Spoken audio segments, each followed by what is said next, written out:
할렐루야. 이 저녁에도 천국을 향해서 힘차게 달려가시길 바랍니다. 오늘은 우리가 고린도전서 32번째 시간으로 은혜로 살아가는 인생이라는 제목으로 같이 말씀을 나누도록 하겠습니다. 은혜로 살아가는 인생. 사도 바울은 당시 헬라 문화권에 살았던 사람들이 부활을 믿지 않는 사람들이 많다는 걸 알고 있었습니다. 그 이유는 이 헬라 문화권에서, 헬라 철학 안에서는 그들이 이원론적인 생각을 가지고 있다 보니까 육은 악하고 영은 선하다, 그런 생각이 있었고, 이 육은 이 선한 영의 육체의 감옥이라, 그래서 사람이 죽으면 영원히 자유를 얻을 수 있다, 그렇게 생각을 하며 살았어요. 그러다 보니까 예수를 믿어도 이 육체의 부활을 믿지 않고 영혼의 구원만을 믿는 사람들이 있었어요. 그러다 보니까 예수 믿고 내 영이 구원받았으면 이 육체는 이제 썩어질 것이니 아무렇게나 살아도 괜찮다라고 생각하는 사람들도 꽤 있었습니다. 그러면서 사람들은 이 영혼의 불멸설만을 믿었어요. 오늘날도 사람들이 영혼 불멸을 믿습니다.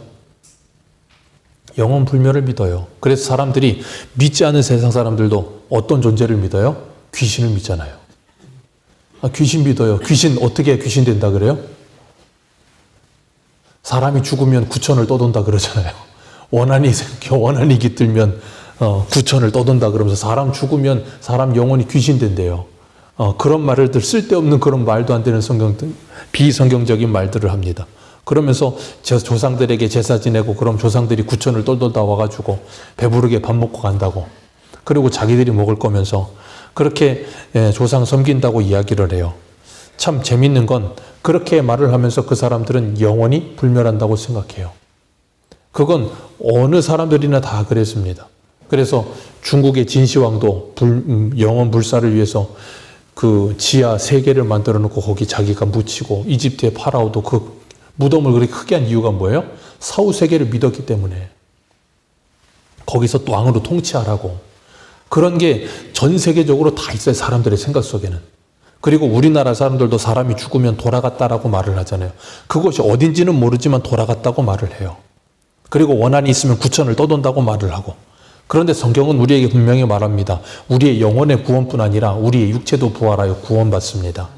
그래서 우리가 영과 육이 연합이 되어 부활의 몸으로 구원받는 거예요. 근데 이 당시에는 이렇게 육은 쓸데없는 것이다 라고 생각하는 사람들이 있었고, 기독교의 가장 대표적인 초대교회의 이단이었던 영지주의라고 하는 그노시스파라고 하는 사람들은 예수 그리스도, 하나님이신 그리스도의 성육신을 인정하지 않았다 그랬잖아요. 왜요?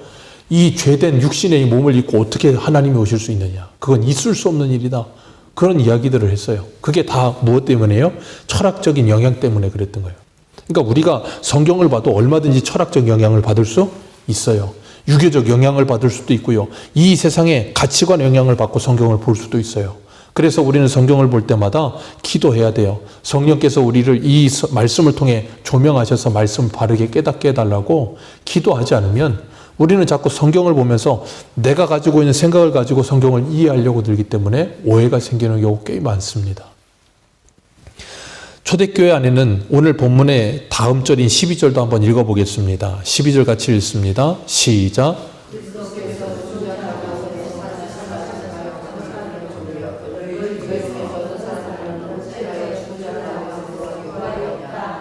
네, 고린도 교회 안에도 사람들이 뭐가 없다고 생각했어요? 부활이 없다고 생각하는 사람들이 교회 안에도 있었어요. 꽤 있었어요. 그리고 한 군데 더 봅니다. 디모데후서 2장을 보세요. 디모데후서 2장. 조금만 뒤로 가셔서 신약성경 343페이지 디모데후서 2장 18절. 디모데후서 2장 18절입니다. 같이 읽습니다. 시작. 진리에 관하여는 그들이 그릇되도다. 부활이 이미 지나갔다 하므로 어떤 사람들은 믿음을 무너뜨리느니라. 아멘.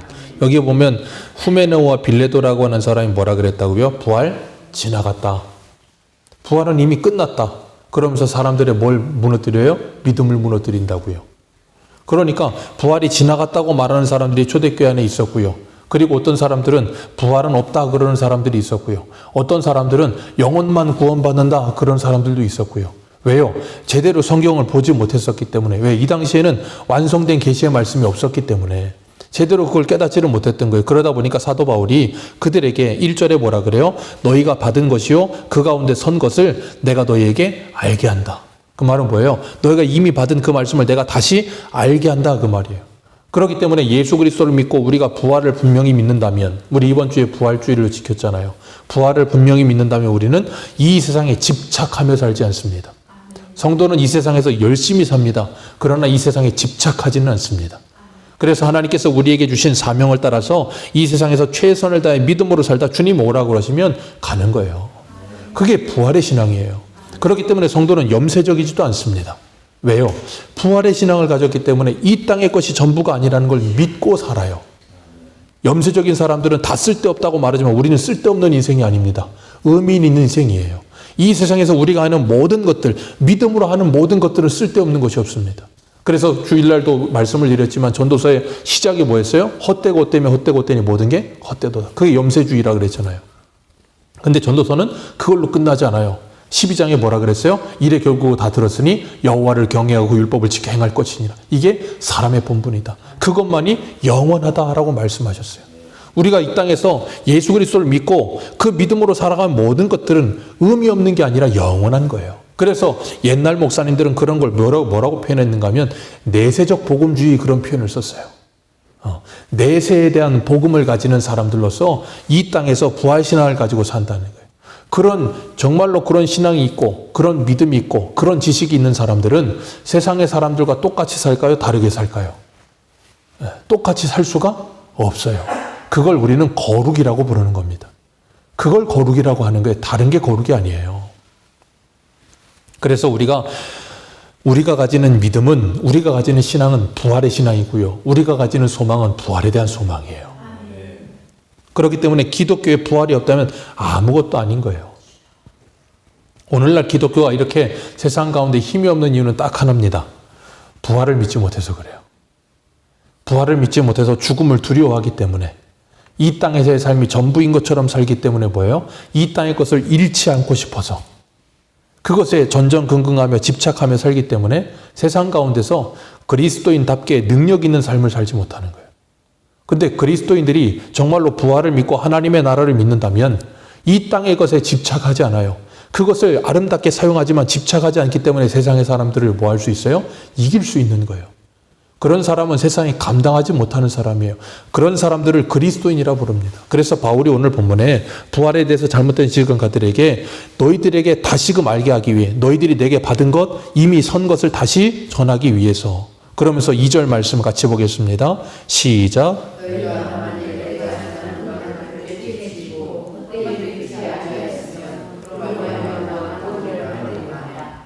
내가 전한 말을 굳게 지키고 헛되이 믿지 않았으면 그것으로 말미암아 뭘 받아요? 구원을 받는데요. 그게 뭔데요? 사도 바울의 말. 사도 바울이 뭘 전했는데요? 예수 그리스도의 죽으심과 부활. 그 복음을 믿는 사람은 그 복음을 믿기 때문에 뭐예요? 구원을 받는다는 거예요. 그러나 그렇지 않은 사람들은 그걸 믿을 수가 없어요. 왜? 성령으로 말미암지 않으면 그게 믿어지지가 않아. 어떻게 사람이 죽고 살아납니까? 어떻게 영원히 삽니까? 그게 믿어지지가 않는 거예요. 그냥 이 세상의 사람들은 죽으면 끝이고 이 세상의 삶이 전부이기 때문에 여기에 올인하고 여기에 목숨 걸고 살아요. 그러나 성도는 여기에 올인하지 않습니다. 여기에서 최선을 다해 살지만 하나님의 나라에 올인하며 사는 사람들이에요. 그래서 이 땅의 것에 우리들이 비록 손해가 있고 어려움이 있다 할지라도 믿음을 위해서라면 그걸 포기할 수도 있고요. 그리고 하나님의 나라를 이루기 위해서라면 손해를 본다고 해도 그걸 뭐 할 수 있어요? 감내할 수 있는 사람들. 그래서 사도 바울이 로마서 14장에 뭐라 그랬습니까? 하나님의 나라는 먹는 것과 마시는 것이 아니요 성령 안에서 의와 평강과 희락이라. 내 그걸 위해서라면 고기와 포도주도 먹지 않겠다. 왜요? 하나님의 나라를 이루는 일이 인생의 목적이기 때문에 그걸 위해서 하는 거예요. 그렇기 때문에 그리스도인들이 내가 여기서 지금 내가 어디서 와서 무엇을 하는 사람인가를 잃어버리면 이 세상에서 힘있게 살 수 없어요. 그래서 우리는 성경을 통해서 내가 누구에게부터 보내심 받았으며 내가 여기서 뭐 하는 사람이며 어디로 가야 되는 사람인가 하는 이 철학의 이 3대 명제거든요. 이 세 가지에 대한 분명한 성경을 통한 답이 없으면 성도는 성도다움이 나오지 않아요. 그래서 사도 바울이 내가 전하는 그 복음을 믿는 너희들은 그 복음으로 말미암아 구원을 받는다 그랬는데, 우리 갈라디아서 1장 한번 보겠습니다. 갈라디아서 1장 11절. 갈라디아서 1장 11절입니다.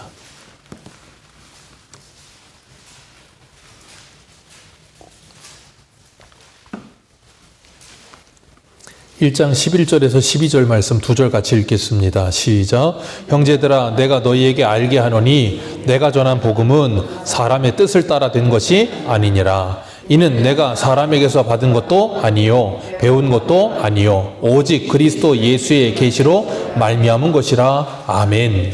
사도 바울이 분명히 이야기, 내가 전하는 복음은 사람에게 배운 게 아니고 예수 그리스도의 계시로 말미암아 받은 것이다. 그리고 내가 받은 그것을 너희들에게 뭐 했다? 전했다. 그렇게 말하고 있는 거예요. 그렇기 때문에 그 사도 바울의 전해주는 말씀, 선포되는 말씀을 들었던 사람들은 그 말씀을 어떻게 들어요? 하나님의 말씀으로 들어요. 그래서 데살로니가 교회 성도들은 사도 바울의 말을 사람의 말로 듣지 않고 하나님의 말씀으로 들었다 그랬어요. 그리고 그 말씀을 하나님의 말씀으로 믿는 사람들은 그 안에서 말씀이 뭐 한다 그랬어요? 역사한다 그랬습니다. 그 말씀을 믿는 자는 역사가 일어나요. 예수님께서 요한복음에도 뭐라 그래요? 12장에 너희가 내 말을 믿으면 하나님의 영광을 보리라. 그렇기 때문에 우리에게 필요한 건 다른 게 아니에요. 믿음이에요. 믿음이 필요한 것이 다르게 필요한 게 아니에요. 그래서 사도 바울이 에베소서 2장 20절에도 이런 표현을 합니다. 너희는 사도와 선지자들의 터 위에 세우심을 입은 자라. 그리스도 예수께서 친히 모퉁이 돌이 되셨느니라. 아멘. 여기 보면 사도들과 선지자들의 터 위에 세우심을 입었대요. 사도들과 선지자들의 터 위가 뭡니까? 예수 그리스도예요. 사도들과 선지자가 전한 게 예수는 그리스도이기 때문에, 그러니까 그들이 전하는 그리스도를 듣고 믿고 그 위에 신앙으로 자라나는 사람들, 그들은 오늘 본문 2절에 뭐 한다고요? 구원을 받으리라. 근데 문제는 오늘날에 목회자들이 선포하는 하나님의 말씀이 하나님의 말씀으로 들리지 않는다는 게 문제예요.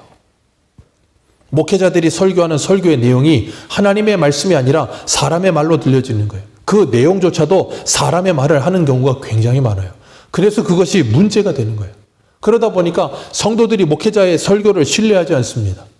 하나님의 말씀을 신뢰하지 않아요. 그러다 보니까 뭐합니까? 사람의 말로만 듣는 거예요. 그러니까 뭐합니까? 듣고 감동을 받아요.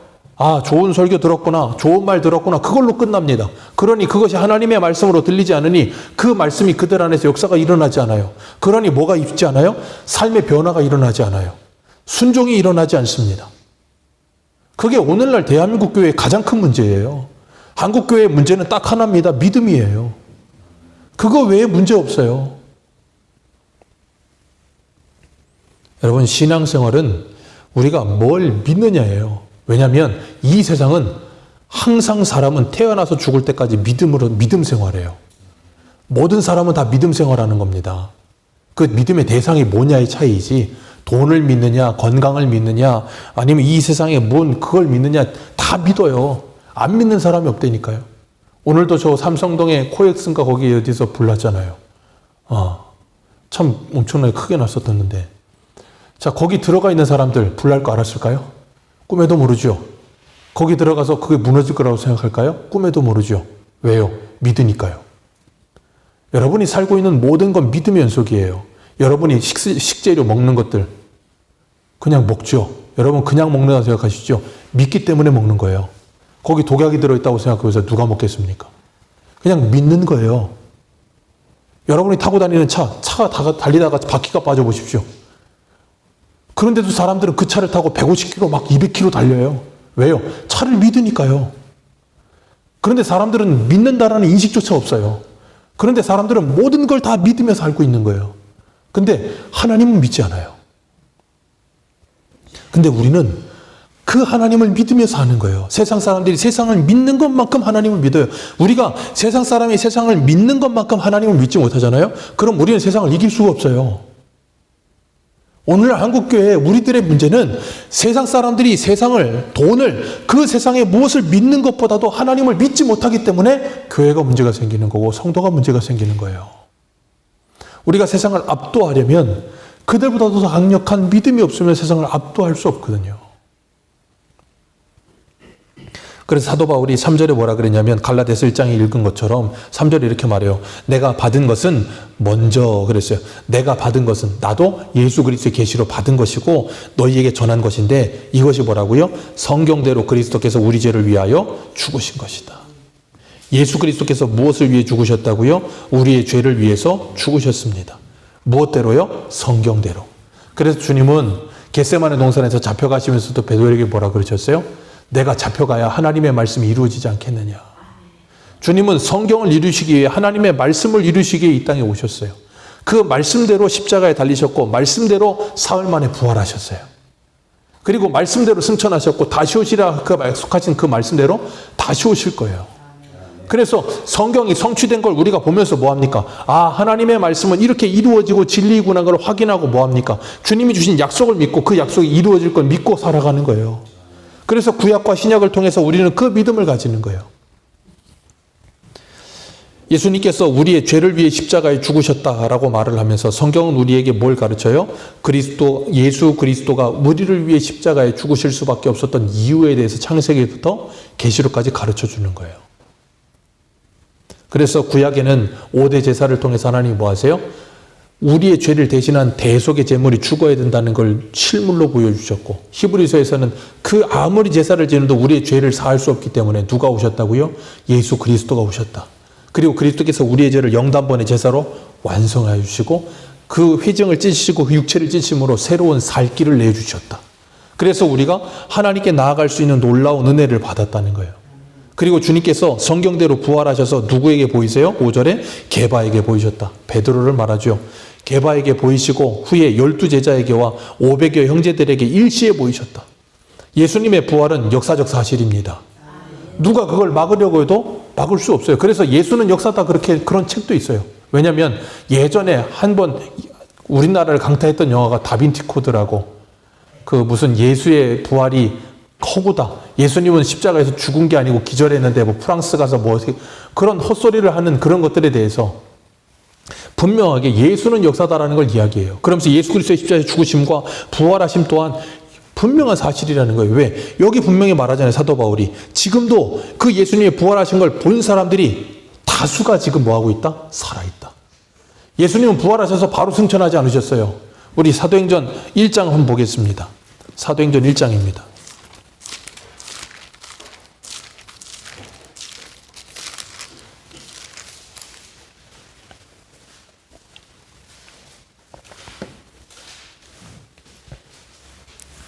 (1장 3절입니다) 1장 3절 우리 같이 읽겠습니다. 사도행전 1장 3절입니다. 시작. 친히 살아계심을 나타내사 40일 동안에 그들에게 보이시며 하나님 나라의 일을 말씀하시니라. 예수님은 부활하시고 나서도 40일 동안이나 이 땅에 계셨어요. 이 땅에 계시면서 제자들과 함께 하셨고 그들에게 뭐 하셨어요? 하나님의 나라의 일을 계속해서 말씀을 가르치셨습니다. 그리고 그들이 보는 앞에서 승천하셨습니다. 그리고 그 본 그대로 다시 오시리라 약속하셨어요. 주님의 부활은 사실이에요. 그리고 그 주님께서 부활하셨을 때 요한복음에 보면 우리 1장 찾으신 김에 그 앞에 20장을 한번 보세요. 20장. 도마가 의심할 때 20장 27절입니다. 요한복음 20장 27절, 27절부터 29절까지 같이 읽습니다. 시작. 도마에게 이르시되 내 손가락을 이리 내밀어 내 손을 보고 내 손을 내밀어 내 옆구리에 넣어보라. 그리하여 믿음 없는 자가 되지 말고 믿는 자가 되라. 도마가 대답하여 이르되 나의 주님이시요 나의 하나님이시니이다. 예수께서 이르시되 너는 나를 본고로 믿느냐? 보지 못하고 믿는 자는 복되도다 하시니라. 아멘. 너는 나를 본고로 믿느냐? 보지 않고 믿는 자는 뭐하다고요? 복되도다. 오늘 본문에 이 사람들이 그 예수의 부활을 보지 못한 사람들, 500여 형제들이 여전히 다수가 살아있지만 바울의 말을 듣고 있는 이 사람들을 보지 못한 사람들이에요. 베드로전서 1장에도 보면 1장 8절에 예수를 너희가 보지 못하였으나 사랑하는도다. 이제도 보지 못하나 믿고 말할 수 없는 영광스러운 즐거움으로 기뻐하니 그랬어요. 보지 못했다는 거예요, 너희들은. 왜? 베드로 나는 직접 봤는데 너희들은 보지 못했다. 그러나 너희들은 보지 못한 그 예수를 믿고 영광스러운 즐거움으로 기뻐하고 있다. 어떻게 해요? 본 내가 전하는 그 말을 듣고 믿어서. 그래서 그들은 성령이 임하고 말씀의 증인이 되어 부활의 증인이 되어 예수를 전했잖아요. 오늘 우리도 마찬가지입니다. 그 예수 그리스도를 우리가 실제로 눈으로 보지 못하였으나 말씀을 통해 그 예수를 만났고 보았고 그리고 그 예수를 뭐 하는 사람들이 된 거예요? 전하는 사람들이 되는 거예요. 오늘 본문에 그래서 12제자에게 보이시고 500여 형제들에게 보이시고 그 후에 7절에 보면 누구에게 보이셨대요? 야고보에게. 이 야고보가 누구예요? 예수님의 동생. 야고보서를 기록한 야고보예요. 야고보는 예수님 믿지 않았습니다. 원래 안 믿었어요. 오히려 예수님이 제자들하고 같이 이야기하고 계실 때 예수님 찾아왔죠. 왜요? 미쳤다고 소문이 돌아서. 예수님 데려가려고. 예수님 미친 사람이라고 생각했던 사람이 야고보예요. 근데 부활하신 예수님이 찾아오시고 나서 그가 부활하신 예수님을 만나고 나서 뭐예요? 예수 그리스도를 믿게 된 거예요. 그 예수 그리스도가 나의 구주라고 믿게 되는 거예요. 여러분 생각해 보세요. 이게 그냥 말이 쉽지. 자기가 태어났을 때부터 예수님은 자기 형이었다니까요. 생각해 보세요. 태어났을 때부터 내 형이야. 30몇 년을 그렇게 살았어. 예수님이 33살에 돌아가셨으니까. 이 야고보가 몇 살인지 정확하게 모르겠지만 적어도 한 30년을 형으로 살았어. 근데 그 형이 메시아예요. 그게 믿어지겠습니까? 인간의 힘으로 믿을 수가 없는 거예요. 근데 부활하신 예수님이 찾아오시고 성령이 믿음을 주시니까 뭐예요? 그 예수가 나의 구세주라고 나의 주라고 믿게 되는 거예요. 그게 누구의 은혜라고요? 하나님의 은혜예요. 그리고 바울이 8절에 뭐라 그럽니까? 맨 나중에 만삭되지 못하여 난 자 같은 내게도 보이셨다. 사도 바울은 예수님을 부활하신 예수님을 못 만났어요. 근데 언제 만났습니까? 사도행전 9장 가면 바울이 다메섹 가다가 그 도상에서 큰 빛 가운데 예수님을 만나잖아요. 그리고 9절에 같이 한번 읽습니다. 자신이 왜 맨 나중에 만삭되지 못한 자라 그러는가? 9절 같이 읽습니다. 시작. 나는 사도 중에 가장 작은 자라. 나는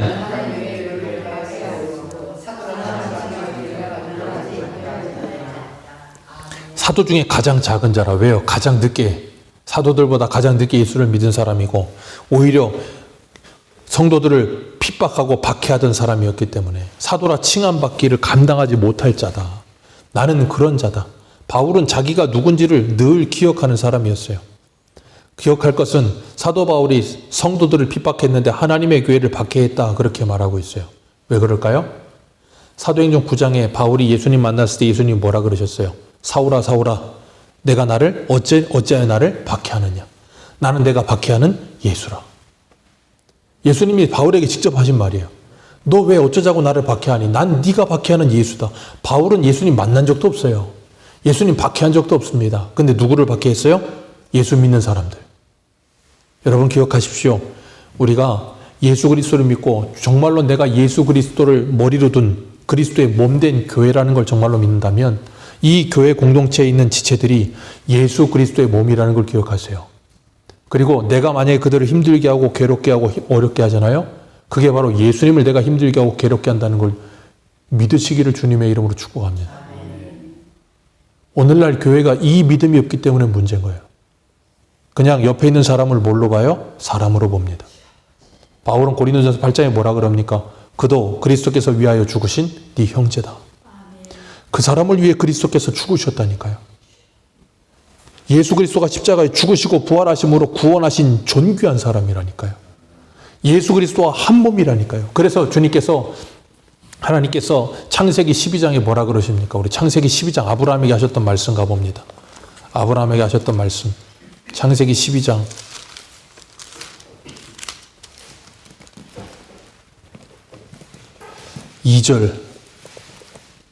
2절과 3절입니다.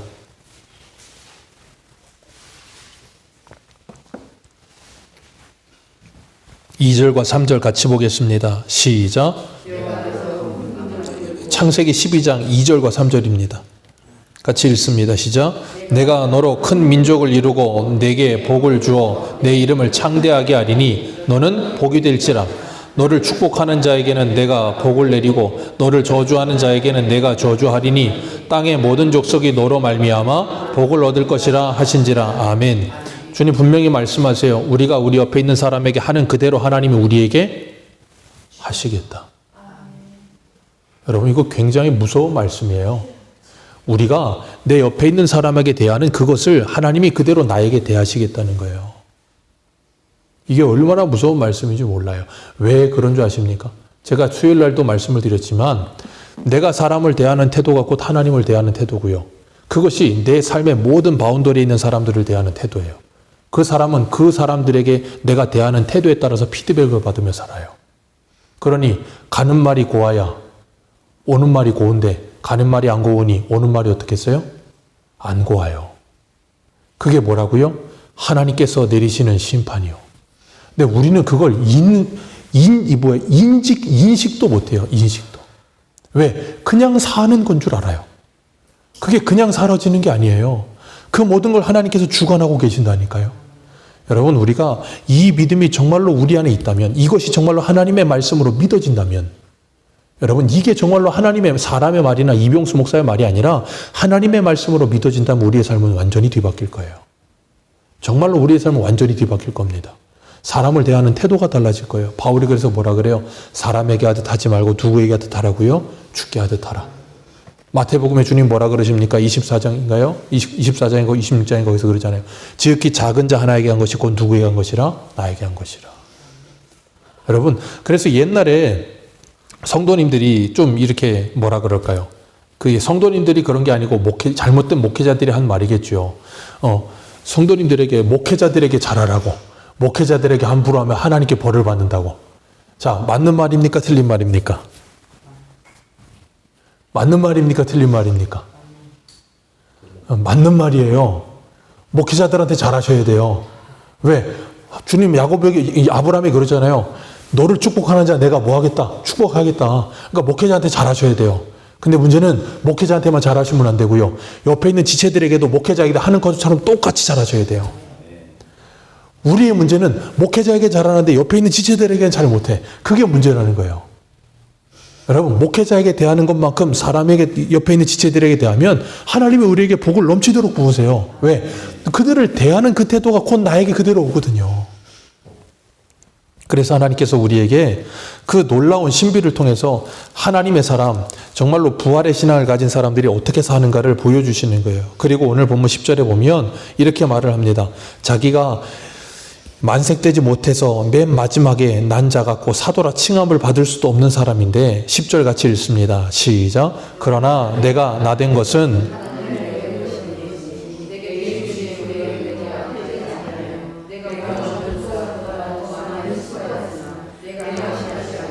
오직 나와 함께 하신 하나님의 은혜로라. 아멘. 내가 나된 것은 하나님의 은혜로 된 것이라. 이것이 우리 모두의 고백인 줄 믿습니다. 우리는 하나님의 자녀가 될 수 없는 사람이었어요. 하나님과 원수되었고 죄로 죽어있고 지옥의 자식이었어요. 그런데 하나님이 우리를 이처럼 사랑하셔서 그리스도를 십자가에 내어주심으로 말미암아 우리를 구원하여 주셨어요. 그 하나님의 은혜로 우리가 하나님의 자녀 됐고 성도 되었습니다. 그렇기 때문에 우리의 인생은 하나님의 은혜가 아니고선 해석이 되질 않아요. 왜냐하면 우리의 인생을 덮고 있는 모든 것들이 하나님의 은혜의 연속이었거든요. 제가 저번에 주일날도 말씀을 드렸지만 우리는 하나님의 은혜를 생각하면 항상 이벤트를 생각합니다. 그래서 정말로 놀라운 하나님이 우리에게 어떤 큰 복을 내려주셨다던가 아니면 내가 정말로 기가 막힌 수렁에 빠져 있는데 하나님이 거기서 나를 구원해 주셨다던가 그래서 간증을 할 만한 일들이 있을 때 우리는 그걸 하나님의 은혜라고 부릅니다. 그런데 그 날이 여러분의 인생 속에 며칠이나 됩니까? 여러분 간증하시는 분들 한번 간증 들어보시고 그 사람들이 간증을 할 때 여기저기 다니면서 간증을 몇 가지나 한번 들어보세요. 간증 3가지 안에 들어갑니다. 2가지, 3가지로 돌려막기예요, 평생. 근데요, 그것 말고 평생을 하나님의 은혜로 살고 있는데 그건 우리는 하나님의 은혜라고 생각을 못한단 말이에요. 모든 것이 하나님의 은혜인데 그걸 은혜라고 인정하고 싶지가 않은 거예요. 왜? 은혜처럼 느껴지질 않아. 그러니까 우리는 내가 느껴져야 돼. 하나님이 우리에게 느껴지도록. 그래서 예배를 드리러 와도 은혜가 어떻게 해야 돼요? 느껴져야 돼. 내가 은혜가 안 느껴지면 은혜가 안 된 거야. 그렇게 살아요, 우리는. 이미 하나님이 은혜를 주시는데 내가 받을 능이 없고 내가 그걸 은혜로 깨달을 능이 없어서 못 누리고 있는 것 뿐인데도 그걸 은혜가 아니라고 착각해요. 그게 우리들이거든요. 사도 바울의 인생은 은혜가 아니면 해석이 안 되고요. 저의 인생뿐 아니라 여러분의 인생도 은혜가 아니면 해석이 안 돼요. 왜냐하면 여기까지 온 게 우리가 잘나서 된 게 아무것도 없어요. 우리 한 군데 보겠습니다. 디모데전서 1장 한 군데 보겠습니다. 디모데전서 1장 12절. 디모데전서 1장 12절입니다.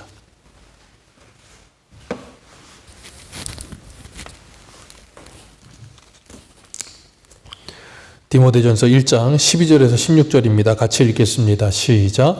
나를 능하게 하신 그리스도 예수 우리 주께 내가 감사함은 나를 충성되이 여겨 내게 직분을 맡기심이니 내가 전에는 비방자요 박해자요 폭행자였으나 도리어 긍휼을 입은 것은 내가 믿지 아니할 때에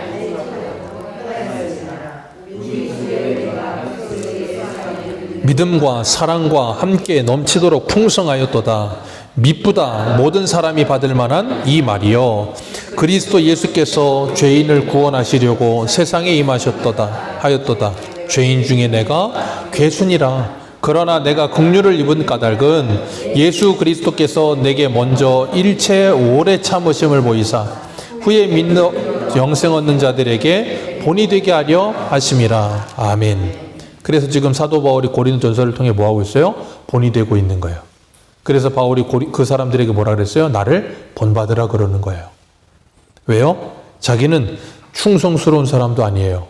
그래서 12절에 뭐라 그래요? 하나님께서 나를 충성되이 여겨주셔서 하나님이 충성되이 여겨주셨고 나는 비방자였고 박해자였고 폭행자였고 죄인 중에 괴수였는데 그런 나를 하나님께서 하나님의 자녀 삼아주셨다. 바울은 이걸 평생 잊지 않았어요. 이게 사도 바울이 받은 복이에요. 그래서 우리가 수요일 날 예레미야 하면서 하나님께서 이스라엘 백성들이 안식일과 안식년과 희년을 지키지 않은 것, 그것 때문에 하나님이 그들을 벌하신다 그랬잖아요. 그러면서 신명기의 말씀과 출애굽기의 말씀을 인용하면서 그랬죠. 하나님께서 객과 고아와 과부를 돌아보라 하셨다. 그 이유가 뭐였어요? 너희가 애굽에서 종되었던 것을 기억하라. 그러니까 하나님께서 객과 고아와 과부를 돌아보게 하심을 통해서 뭐 하시는 거라 그랬어요? 이스라엘 백성들 자체가 하나님의 은혜로 된 백성이라는 걸 잊지 않고 살게 하시려고, 그리고 그 은혜가 사람들에게 흘러가게 하시려고, 그래서 둘 다에게 은혜가 되게 하신다 그랬잖아요. 그리고 그들의 신앙을 지키는 마지노선이 된다 그랬잖아요. 그러니까 하나님께서 오늘도 우리에게 말씀을 주시는 이유가 뭐예요? 이 말씀대로 살아가게 하시면서 뭐 하게 하시려고? 하나님의 은혜를 깨닫게 하시려고, 하나님의 사랑을 누리게 하시려고. 그러니까 내가 하나님의 말씀에 순종하는 삶을 통해서, 살아감을 통해 뭘 깨달아요? 그리스도의 사랑이 얼마나 위대한지를 깨달아요. 왜? 사랑을 하는데 사랑이 안 될 때도 많거든. 근데 하나님은 우리를 끊임없이 사랑하시고 오래 참으시며 사랑하고 계신데, 나는 주님의 말씀에 순종해서 사랑하다가도 안 될 때 보면 참 사랑이 없는 사람이구나 하는 걸 깨달을 때마다 그 사랑이 얼마나 큰지를 더 크게 느끼는 거예요. 그러니까 우리가 하나님의 말씀을 앉아서 탁상 논문하듯이 읽고 그냥 머리로만 아는 신앙이 된 사람들은요, 말이 많습니다. 말이 많아요. 운동 경기할 때도 보면 누가 운동 경기를 제일 보면서 제일 말이 많아요? 40대, 50대 배 나온 아저씨들. 제일 말이 많습니다. 야구장 가보십시오. 야구 시즌이잖아요. 야구장 가보십시오. 맥주에 치킨 뜯어가면서 응원하다가 잘못하면 치킨 뼈다고 던지면서 욕이란 욕은 다 합니다. 그런데 그 아저씨를 나가가지고 공 던져보라 그러세요. 아마 80kg도 못 던질걸요? 80kg도 못 던져요. 일반 남자들도요, 100kg 넘기는 게 쉽지 않아요. 근데 운동선수들이 던지는 걸 보면서 그렇게도 욕을 합니다. 왜요? 자기가 안 해보니까 그런 거예요. 자기가 해보면 그게 얼마나 위대하고 어려운 건지를 알아요. 그래서 하나님의 말씀은요, 하나님은 우리에게 읽고 듣고 배우고 공부하라고 주신 게 아니라 그 말씀에 순종해서 살아가라고 주신 말씀이에요. 순종해서 살아가면서 하나님의 사랑이 얼마나 위대한 건지를 깨닫고, 그 사랑의 놀라움이 얼마나 크고 놀라운 건지를 깨닫게 하시려고. 그래야 우리가 뭐 한 줄 알아요? 어떤 존재인 줄 알아요. 자기 실력을 알아요. 자기가 어떤 존재인지 알아야 그 사랑과 은혜가 우리 안에 늘 머물러 있어요. 그런데 그걸 잃어버리는 사람은 하나님의 은혜와 사랑이 여기서 말라버려요. 그럼 뭐가 나와요? 흙먼지밖에 안 날려요. 왜? 우리를 흙으로 만들었으니까. 그래서 하나님은 우리에게 말씀에 순종하는 삶을 살게 하시는 거예요. 그러면서 바울이 뭐라 그럽니까? 오늘 본문으로 돌아오셔서 오늘 본문 10절 다시 한번 읽습니다. 시작. 그러나 내가 나 된 것은 하나님의 은혜로 된 것이니 더 많이 수고하였으나 내가 한 것이 아니요 오직 나와 함께 하신 하나님의 은혜로라. 아멘. 하나님의 은혜와 사랑과 그 부활의 신앙이 살아있는 사람들의 고백이 바로 이거예요. 내가 다른 사람보다 더 많이 수고하고도 내가 한 것이 아니라 하나님이 하셨습니다. 하나님의 은혜입니다 라고 고백할 수 있는 사람. 누가 할 수 있다고요? 그 은혜를 아는 사람. 그 은혜를 아는 사람은 더 많이 수고합니다. 그 은혜를 아는 사람은 더 많이 헌신합니다. 그 은혜를 아는 사람은 더 많이 봉사합니다. 그러면서도 사람들에게 자기의 권리를 주장하지 않아요. 사람들에게 자기를 알아달라고 말하지 않아요. 사람들에게 자기의 공로를 드러내지도 않습니다. 이유는 하나예요. 그 모든 것이 나와 함께 하시는 하나님의 은혜라는 걸 알기 때문이에요. 여러분, 우리가 그걸 정말로 깨닫는다면 정말 주를 위해서 더 많이 수고하는 사람이 되어 살면서도 감사가 넘치게 될 줄 믿습니다. 그래서 하나님께서 우리들에게 직분을 주신 거예요. 직분은 그냥 딱지치기 해서 따먹기 해가지고 따는 게 아니에요. 교회 오래 다니면 직분 주는 게 아니에요. 이 하나님의 사랑을 잃어버리지 않는 사람, 이 하나님의 사랑을 늘 기억하며 간직하며 사는 사람, 그래야 해서 하나님의 은혜 앞에 내가 얼마나 나약한 존재인지 아는 사람, 그래서 그 은혜 아니면 난 살 수 없는 존재라는 걸 날마다 고백하며 사는 사람, 그런 사람이 그 하나님의 은혜를 풍성히 누리며 그걸 가지고 뭐예요? 더 많이 수고하며 다른 사람에게 하나님의 은혜를 흘려보내는 거예요. 그게 목사고 장로님이고 권사님들이시고 집사님들이셔야 돼요. 우리 모두가 그런 믿음을 가지고 그런 부활의 신앙을 가지고 오늘을 믿음으로 살아가며 우리 주일 오전의 말씀처럼 새로운 시작, 다시 한번 주님의 부활의 신앙을 가지고 이 주님께서 우리에게 주신 이 믿음을 가지고 다시 시작하는 저와 여러분들 되시기를 축복합니다. 기도하겠습니다.